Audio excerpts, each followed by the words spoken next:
सोनिया पिछले 10 सालों से का काम कर रही थी, पर उसने ऐसा मरीज आज तक नहीं देखा था। सोनिया भी अपनी ड्यूटी पूरी करके घर ही पहुंची थी कि अचानक उसके मोबाइल पर हॉस्पिटल से नाइट ड्यूटी करने वाली एक दूसरे नर्स का फोन आता है। हेलो, हाँ मंजू, बोलो क्या हुआ। सोनिया, वो जो वर्ल्ड नंबर 5 का मरीज है वो कहता है कि वो सिर्फ तुम्हारे हाथ से ही खाना खाएगा और पानी पिएगा, वो किसी और नर्स के हाथ से कुछ भी नहीं लेगा।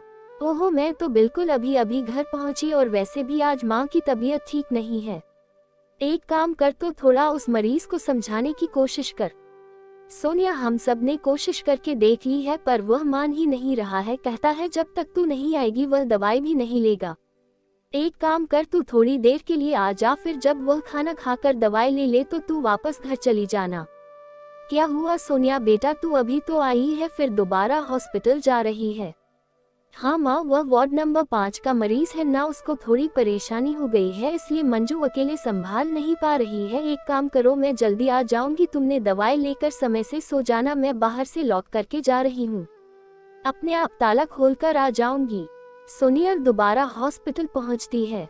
वो वार्ड नंबर 5 के मरीज के पास पहुँचती है। देखो मोहन, सोनिया भी थोड़ी देर में ही आ रही है, तब तक तुम ही खाना खा लो। नहीं, मैं बिल्कुल भी कुछ नहीं खाऊंगा, मुझे सोनिया ही चाहिए। मोहन, यह सब क्या हो रहा है? तुम खाना नहीं खाओगे तो जल्दी ठीक कैसे होगे? अच्छा चलो, मैं तुम्हें खाना खिलाती हूँ, तुम मेरे पास ही बैठो, मुझे अच्छा लगेगा। अब तुम मत जाना, मेरे पास ही रहना। सोनिया, तू मोहन के पास बैठ, तब तक मैं दूसरे मरीजों को देखती हूँ। सोनिया के हाथों से मोहन को खाना खिलाती है। सोनिया की नजरों में मोहन एक मरीज था और उसकी देखभाल करना सोनिया का फर्ज था। मोहन की तरह ही हॉस्पिटल के सारे मरीज सोनिया की जिम्मेदारी थे। सोनिया सबकी देखभाल बहुत मन से करती थी।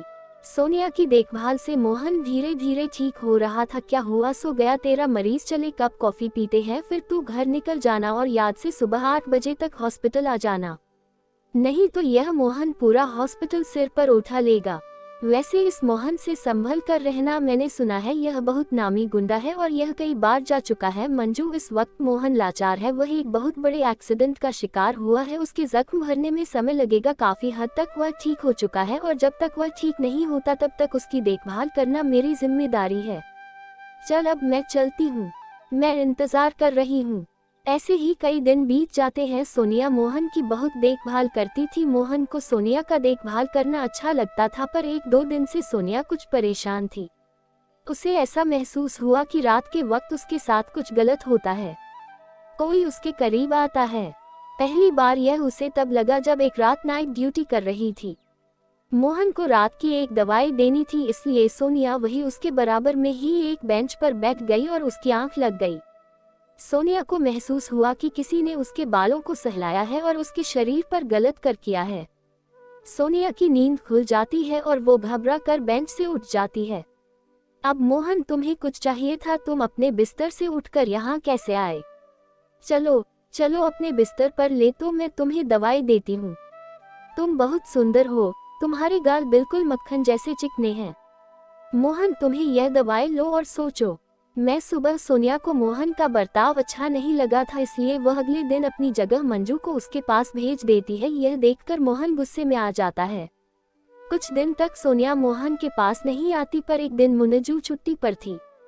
मजबूरी वश सोनिया को मोहन के पास नाइट ड्यूटी पर रुकना पड़ा और उसको दवाई और खाना देना पड़ा।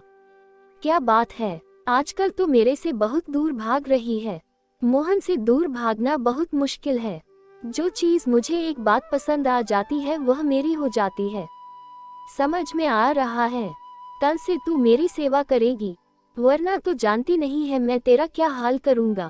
और अगर थोड़ी सी भी बात हॉस्पिटल स्टाफ को बताई तो मैं जानता हूँ तेरे घर में तेरी बूढ़ी माँ भी है, मेरे आदमी तेरी माँ तक पहुँच ही जाएंगे, इसलिए जैसा जैसा मैं कहता हूँ वैसा वैसा दो कर। चल, तुझे यकीन हो जाएगा, मैं तुझे एक वीडियो दिखाता हूँ। तुम्हारे आदमी मेरे घर के बाहर क्या कर रहे हैं, उनसे कहो वहां से जाए। तुम जैसा कहोगे मैं वैसा करूंगी, पर मेरी माँ को कुछ मत करना। तो कल से तू ही मेरी देखभाल करेगी और बहुत प्यार से जैसे पहले किया करती थी। सोनिया मजबूर थी, उसे डर था कि कहीं मोहन उसकी माँ को कोई नुकसान ना पहुंचा दे, इसलिए ना चाहते हुए भी सोनिया मोहन की देखभाल कर रही थी। मोहन हर वक्त सोनिया के करीब आने की कोशिश करता था। मोहन का गंदा व्यवहार सोनिया को बिल्कुल अच्छा नहीं लग रहा था, पर वह मजबूर थी। सोनिया का मंगेतर दीपक वापस आ गया था और वह सोनिया को सगाई के लिए बार बार कह रहा था। सोनिया मोहन के कारण डरी हुई थी, पर वह अपनी परेशानी अपने मंगेतर दीपक और मां को नहीं बता सकती थी। मोहन ने अब अपने गुंडे सोनिया के घर से हटवा दिए थे, क्योंकि उसे पता था कि सोनिया पूरी तरह से डर चुकी है और जैसा वह कहेगा वैसा ही वह करेगी। सोनिया अपने मॉम ईटर दीपक को सगाई के लिए हार कर देता रही है। यह लोहन लड्डू खाओ। क्या बात है, आज सोनिया नहीं आई और यह लड्डू की खुशी में। अरे यह लड्डू तो सोनिया की सगाई की खुशी में है। वह अभी अभी सारे हॉस्पिटल स्टाफ को लड्डू बांट कर गई है। अगले हफ्ते उसकी शादी है, इसलिए वह छुट्टी पर है। सोनिया की शादी मेरे होते हुए और किसी से कभी नहीं हो सकती। 2 दिन बाद मोहन को हॉस्पिटल से छुट्टी मिल जाती है और वह अपने घर आ जाता है, पर अभी भी मोहन सोनिया के बारे में ही सोच रहा था। मेरे अलावा दुनिया किसी की नहीं हो सकती। अगर वो मेरी नहीं हो सकती तो मैं उसे किसी और की भी कभी नहीं होने दूंगा।